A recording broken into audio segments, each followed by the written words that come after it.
It started on a quiet Tuesday evening. Matthew had just come home from work, his briefcase in one hand and a bag of groceries in the other. The scent of freshly brewed coffee wafted through the house, but something felt off. Sarah, his wife of 15 years, sat at the dining table, her head buried in her phone. She didn't look up, didn't smile, not even her usual "Hey, how was your day?" Matthew tried to shake off the uneasy feeling as he unpacked the groceries. They'd been through tough times before. What marriage hadn't? But this felt different. Later that night, as Sarah took a long shower, her phone buzzed on the counter. Matthew wasn't one to pry, but the message preview caught his eye. "Can't stop thinking about you today. When can we talk?"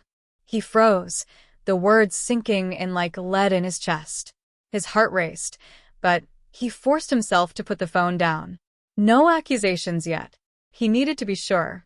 The next few days, Matthew started paying attention to the little things.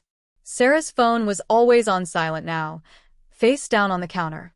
She laughed more, just not at his jokes. And there were the mysterious work meetings that seemed to pop up more frequently.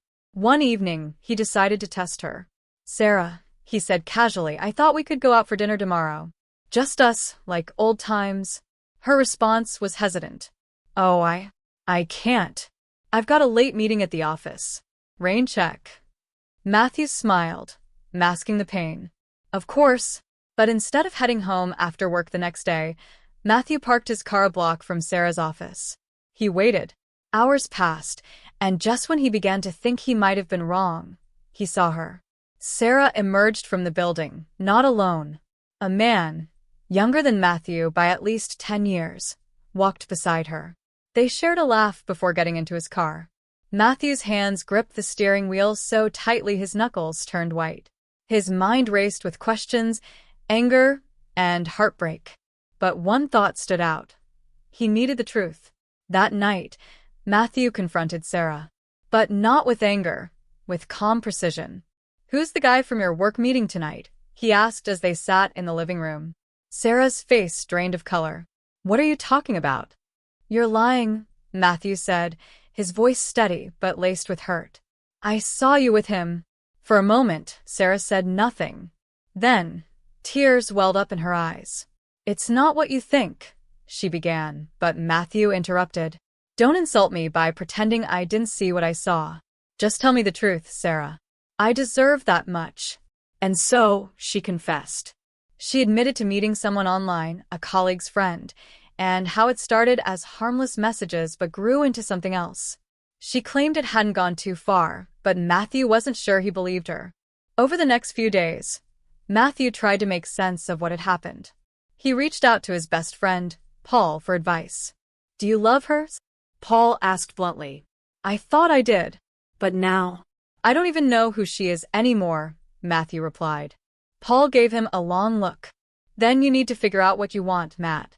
Don't stay because it's easy. And don't leave out of spite. Do what's right for you." In the end, Matthew couldn't forgive her. The trust had been shattered, and Sarah's promises to change felt hollow. He filed for divorce, choosing to focus on rebuilding his life. A year later, Matthew had moved to a new city, started a new job, and even joined a community theater group, something he'd always wanted to do. He wasn't the same man he'd been during his marriage, but he was stronger, wiser, and, for the first time in years, genuinely happy. As for Sarah, she reached out once, apologizing and asking for another chance. But Matthew had made his choice. "Some bridges," he told her gently, "aren't meant to be rebuilt." It had been 3 weeks since Matthew filed for divorce. The house felt emptier with Sarah gone, but in truth, it was the weight of betrayal that made the silence deafening. He'd spent those weeks sorting through their shared life, photos, mementos, and the countless small things that once represented love. Each item was a painful reminder of what he thought they had. But despite the hurt, Matthew wasn't one to wallow. He threw himself into work, taking on extra projects to keep his mind occupied. It was in those long hours that he stumbled across a strange email while cleaning up his inbox, a message Sarah had forwarded months ago but had forgotten to delete. The email was from the same man he'd seen her with. It was short but cryptic. "Let's meet again. Same spot, same time. I've missed you. Matthew's chest tightened as he reread the words. He thought he'd uncovered everything there was to know, but now he wondered if there was more. His curiosity grew, not out of jealousy, but a need for closure. He had to know the full extent of her betrayal. That evening, Matthew met Paul at their usual diner. Over coffee, he laid out the situation, including the email. Paul raised an eyebrow. You sure you want to dig deeper? You're already walking away. Does it really matter now?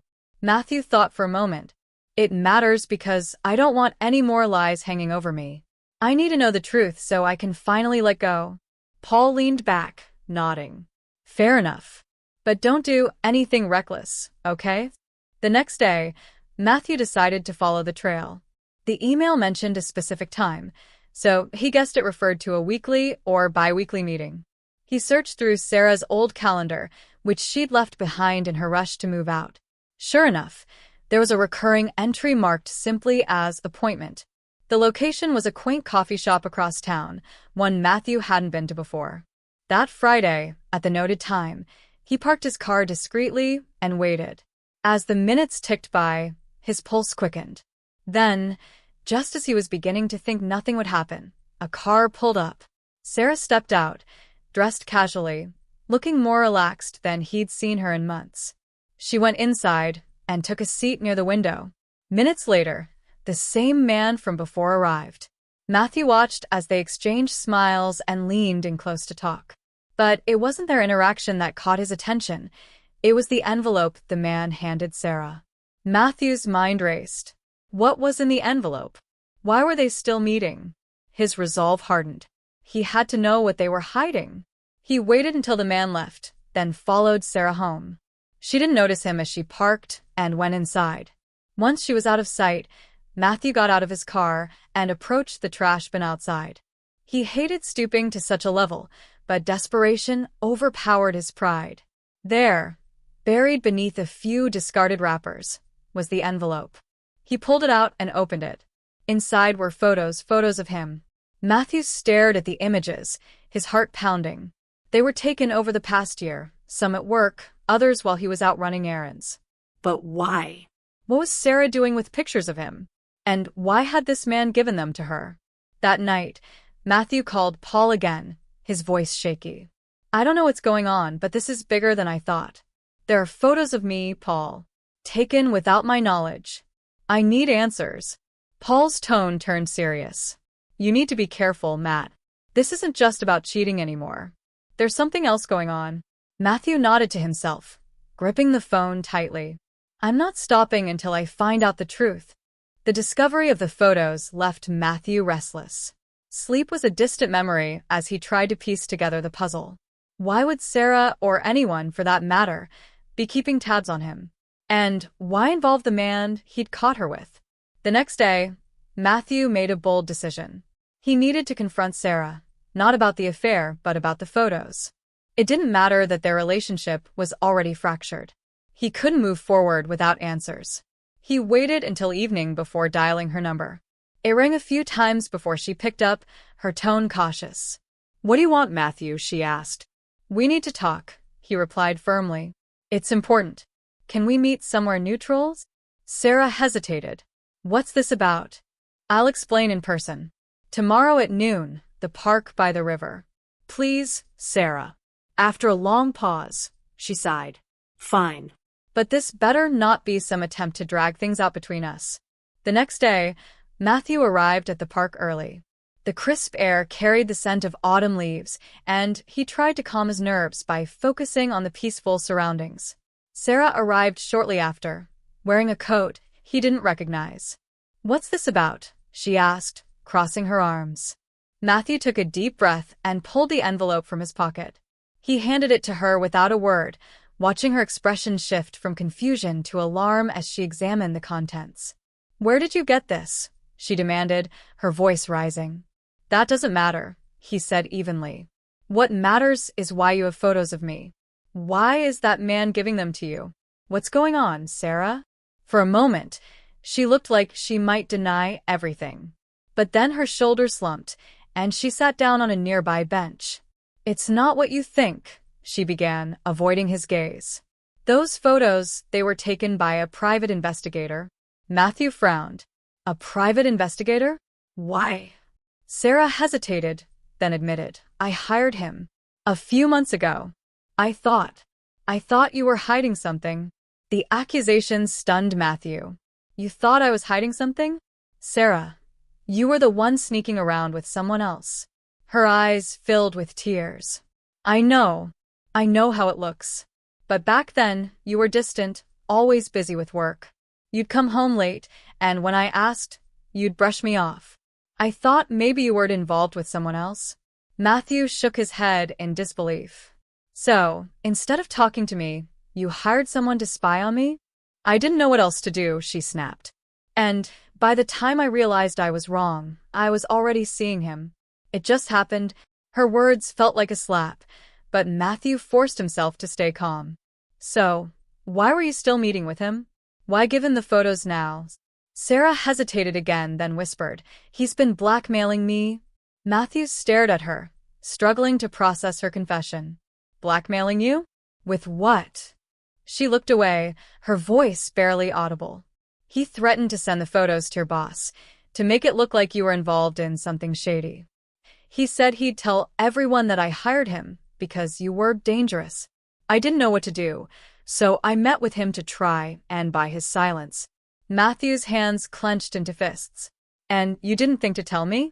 You thought dealing with him alone was the better option. I was scared, Matthew.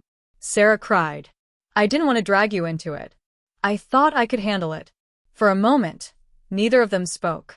Matthew's anger simmered just beneath the surface, but he also felt a strange mix of pity and frustration. This isn't just about us anymore, he said finally. If he's blackmailing you, he could hurt others too. We need to stop him. Sarah looked at him, a flicker of hope in her eyes.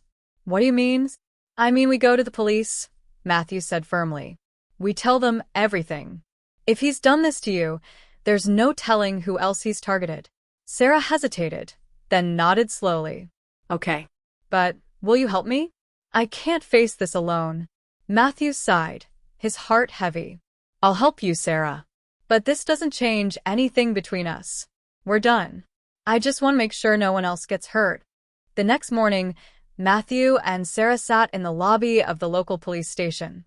The air was thick with tension, neither of them speaking as they waited to be called in. Sarah fidgeted with her hands, while Matthew stared straight ahead, his jaw tight. When their names were called, they followed an officer into a small room. A detective introduced himself as Detective Harris, a middle-aged man with kind eyes, but a no-nonsense demeanor. He gestured for them to sit. So, what brings you both here today? Harris asked, flipping open a notepad. Matthew wasted no time. We're here to report a man who's been blackmailing my wife. Sarah flinched at the word wife, but she didn't correct him. She handed the envelope to the detective. He's been threatening to use these photos against us, she explained. And I believe he's done this to others. Harris examined the photos, his expression unreadable. Who is this man? Sarah hesitated, glancing at Matthew before answering. His name is Daniel Mercer. He works as a private investigator, but I think he's using his job to dig up dirt and extort people. Harris raised an eyebrow. Do you have proof of the blackmail? Messages, emails, anything like that? Sarah nodded, pulling out her phone. She showed him a string of messages from Daniel, each one more threatening than the last. Harris studied the text carefully, his lips pressing into a thin line. This is serious, he said finally. If what you're saying is true, this man could be running a larger scheme. We'll need to investigate further. Matthew leaned forward. What can we do to help? Harris looked at them thoughtfully. For now, I need you both to keep your distance from this man. Don't contact him, don't meet with him, and don't tip him off that we're involved. If he reaches out again, let us know immediately. Sarah nodded quickly, relief washing over her face. Thank you, Detective. As they left the station, Sarah turned to Matthew. Thank you for coming with me. I don't think I could have done that alone. Matthew gave her a small nod but said nothing. He couldn't ignore the lingering resentment he felt, even as they worked together to face this new threat. A few days later, Matthew received an unexpected call from Detective Harris. "We've looked into Daniel Mercer," Harris said. "And you were right. He's got a record. Not for blackmail, but for fraud and harassment. We're building a case, but we'll need more evidence to make it stick." Matthew frowned. "What kind of evidence?" Harris hesitated. "We're hoping to catch him in the act. If he contacts your wife again, we might ask her to set up a meeting while we monitor the situation." Matthew's stomach turned at the thought. "And if he doesn't contact her, we'll dig into his finances and past clients. There's bound to be a trail somewhere," Harris replied. That evening, Sarah called Matthew in a panic. "He texted me again," she said, her voice trembling. "He wants more money. He says if I don't pay up, he'll send the photos to your company." Matthew's grip on the phone tightened. "Forward the messages to the detective." Now? "What if this makes him angry?" Sarah asked, her voice breaking. "Then we let the police handle it," Matthew said firmly. "This has to end, Sarah. No more running." The next day, the police set up a sting operation. Sarah agreed to meet Daniel at a coffee shop under police surveillance, while Matthew waited anxiously at the station. Hours crawled by before Detective Harris returned with an update. "We got him," Harris said, a small smile on his face. "He showed up, took the bait, and made incriminating statements. He's in custody now." Relief washed over Matthew, but it was tinged with exhaustion. "What happens next?" "We'll press charges and work to identify any other victims," Harris said. "You and your wife did the right thing coming forward." Matthew nodded, though the word wife felt hollow now. That night, Sarah called him again, her voice filled with gratitude. "It's over," she said softly. "Thanks to you." But Matthew was resolute. "No, Sarah. "It's over because you faced the truth. But this doesn't change what happened between us." There was a long pause.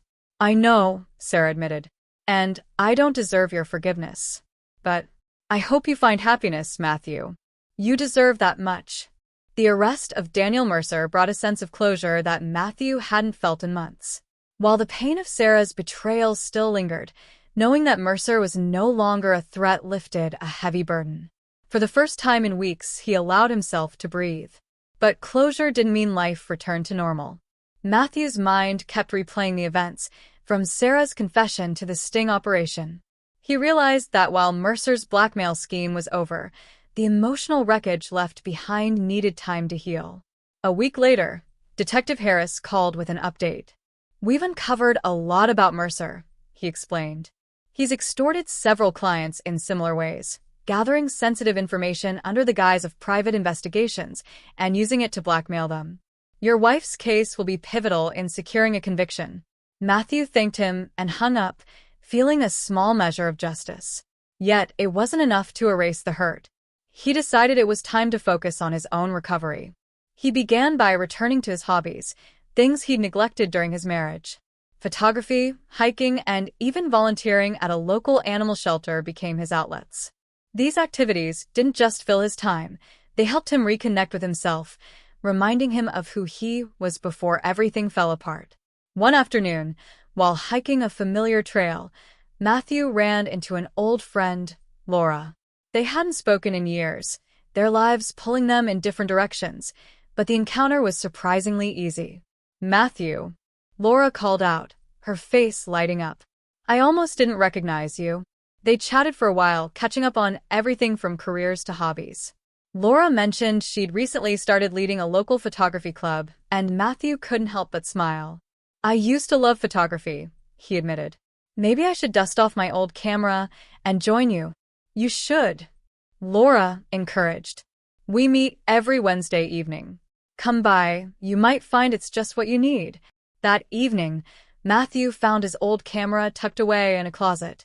He wiped off the dust, adjusting the lens as memories flooded back. For the first time in what felt like forever, he felt a spark of excitement. The following Wednesday, he attended the photography club. Laura introduced him to the group, and they welcomed him warmly. As the session began, Matthew felt a sense of belonging he hadn't realized he'd been missing. Meanwhile, Sarah's life took a different path. She moved out of the house they'd shared and into a small apartment across town. While the legal proceedings against Mercer kept her busy, she also took steps to confront her own mistakes. One evening, she called Matthew, not to ask for reconciliation but to express something she hadn't said before. "Matthew," she began hesitantly, "I know I've said this before, but I want you to know how truly sorry I am. For everything. For the lies, the betrayal, all of it. You didn't deserve any of it." Matthew was silent for a moment. Then he replied, "Thank you for saying that, Sarah. It means something, even now. But we both need to move on, and I hope you find peace too." Months passed, and slowly, life began to feel normal again for Matthew. He poured his energy into the photography club, forging new friendships and even showcasing some of his work in a local gallery. One of his photos, a serene image of a sunrise over a misty lake, caught the attention of a gallery visitor who insisted on purchasing it. It was a small victory, but to Matthew, it represented something much bigger, a new chapter. One evening, while walking back to his car after a photography event, Laura caught up with him. "Hey," she said, slightly out of breath. "We're all going for coffee. You should join us." Matthew hesitated, then smiled. Sure. "Why not?" As they walked to the cafe, laughing and chatting, Matthew realized something important. While the pain of the past might never fully disappear, it no longer defined him. He had found joy again, through his passions, his friends, and his own strength. Matthew's life began to feel brighter with each passing day. The photography club was more than just a hobby. It became a community where he could express himself, share ideas, and rebuild the confidence he'd lost. Laura, in particular, proved to be a supportive friend, encouraging him to push his creative boundaries. But as Matthew moved forward, there were moments when the shadows of his past lingered. Seeing couples holding hands or hearing a familiar song sometimes pulled him back to memories of Sarah. Yet, instead of dwelling on the pain, he used those moments to remind himself of how far he'd come. One day, Laura approached him with a proposition. "Matthew, the club is organizing a weekend photography retreat in the mountains. It's all about nature and storytelling through pictures. You should come. It'd be good for you." Matthew hesitated. "A whole weekend? I don't know." Laura smiled. "Come on. It's time to step out of your comfort zone. Plus, you've been talking about capturing more landscapes. This is your chance." After some thought, Matthew agreed. The retreat turned out to be a transformative experience. Surrounded by breathtaking scenery and passionate photographers, Matthew found himself reconnecting with nature and his creativity. One evening, while capturing the golden hues of a sunset, Laura joined him. "You have an eye for this," she said, admiring his work. "It's like you see stories in everything." Matthew smiled. "I guess I do. Photography feels like a way to make sense of things. To find beauty, even when life gets messy." Laura nodded thoughtfully. "That's a gift, Matthew. Don't let go of it." As the retreat came to an end, the group gathered around a campfire, sharing stories and laughs. For the first time in a long while, Matthew felt at peace, not just with others but with himself. Back in town, he threw himself into his photography with renewed vigor. His work began gaining recognition, with more pieces displayed at local galleries. One day, he received an invitation to speak at a photography workshop, an opportunity that both thrilled and terrified him. Meanwhile, Sarah's life took a quieter turn. The trial against Daniel Mercer concluded with a guilty verdict, ensuring he would face justice. Sarah, too, found herself reflecting deeply on her actions and their consequences. She started therapy and joined a support group, determined to rebuild her life with honesty and accountability. Though she and Matthew had little contact, she occasionally saw his photos in galleries or online. Each time, she felt a bittersweet pride, knowing he was thriving despite everything. On the day of the photography workshop, Matthew stood before a small audience, sharing his journey. He spoke about how photography had helped him navigate life's challenges, including loss and betrayal. "Every picture tells a story," he said, holding up a photo of a single flower growing through a crack in the pavement. "This one reminds me that even in brokenness, there's room for growth." For beauty, for hope. As he wrapped up his talk, the audience erupted in applause. Among them was Laura, beaming with pride. Later that evening, Matthew and Laura sat at a cafe, sipping coffee and reflecting on the day. "You were amazing," Laura said. "Your story, it resonated with everyone." Matthew smiled. It felt good to share it, to turn something painful into something meaningful. Laura reached out, placing her hand over his. "You've come so far, Matthew. I hope you see that." He looked at her, gratitude filling his heart. "I do. And I know I couldn't have done it alone." As they left the cafe, walking side by side under the city lights, Matthew realized that while his journey of healing wasn't over, he was no longer defined by the scars of the past. He had found purpose, passion, and perhaps even the beginnings of a new kind of happiness. Months passed, and Matthew's life took on a new rhythm, one filled with creativity, connection, and quiet joy. His photography continued to flourish, leading to collaborations with local artists and even a feature in a regional magazine. Each milestone felt like a victory, a testament to the resilience he'd found within himself.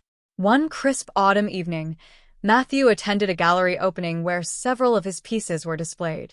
The room buzzed with conversation as art enthusiasts admired the work. Among them, Laura stood by his side, offering her usual steady encouragement. "You're the star of the night," she said with a warm smile. Matthew laughed lightly. "Hardly. But it's nice to see people connect with the photos. That's all I ever wanted." As the evening progressed, a familiar face caught Matthew's eye, Sarah. She stood near one of his photographs, her expression unreadable. Matthew's chest tightened for a moment, but he steadied himself and walked over. "Sarah," he said, his tone neutral but not unkind. She turned, her eyes soft with emotion. "Hi, Matthew. I didn't mean to intrude. I just saw the announcement and thought I'd come to see your work." Matthew glanced at the photo she'd been admiring, a simple yet poignant shot of an empty bench overlooking a lake at sunrise. It's a good one," she said softly. "Lonely, but hopeful." Matthew nodded. "That's what I was going for." There was a pause, heavy but not uncomfortable. "You've done well," Sarah said, her voice tinged with regret, but also genuine admiration. "I'm glad you've found yourself." Matthew met her gaze, his expression thoughtful. "Thank you. And I hope you're finding your way too." She smiled faintly. "I'm trying. That's all I can do." With that, she gave a small nod and walked away, leaving Matthew to reflect. Later, as the gallery began to empty, Laura approached him with 2 cups of coffee. "Everything okay?" she asked, handing him one. Matthew sipped thoughtfully before replying. "Yeah." "I think it is." Laura gave him a knowing smile. "Good. Because there's still so much ahead of you." As they stepped outside, the crisp air carried the faint scent of fallen leaves. Matthew looked up at the sky, where stars shimmered against the inky darkness. For the first time in years, he felt truly free from the weight of the past, free to embrace the future. Turning to Laura, he smiled. "Let's keep walking. Feels like a good night for it." She laughed lightly. "Lead the way." And as they walked together into the night, Matthew realized that life wasn't just about the stories that broke him, it was also about the ones he had yet to create. Matthew's journey shows that healing is a process, not a destination. What's one way you've found light after darkness? Let us know in the comments. Your story might inspire someone else.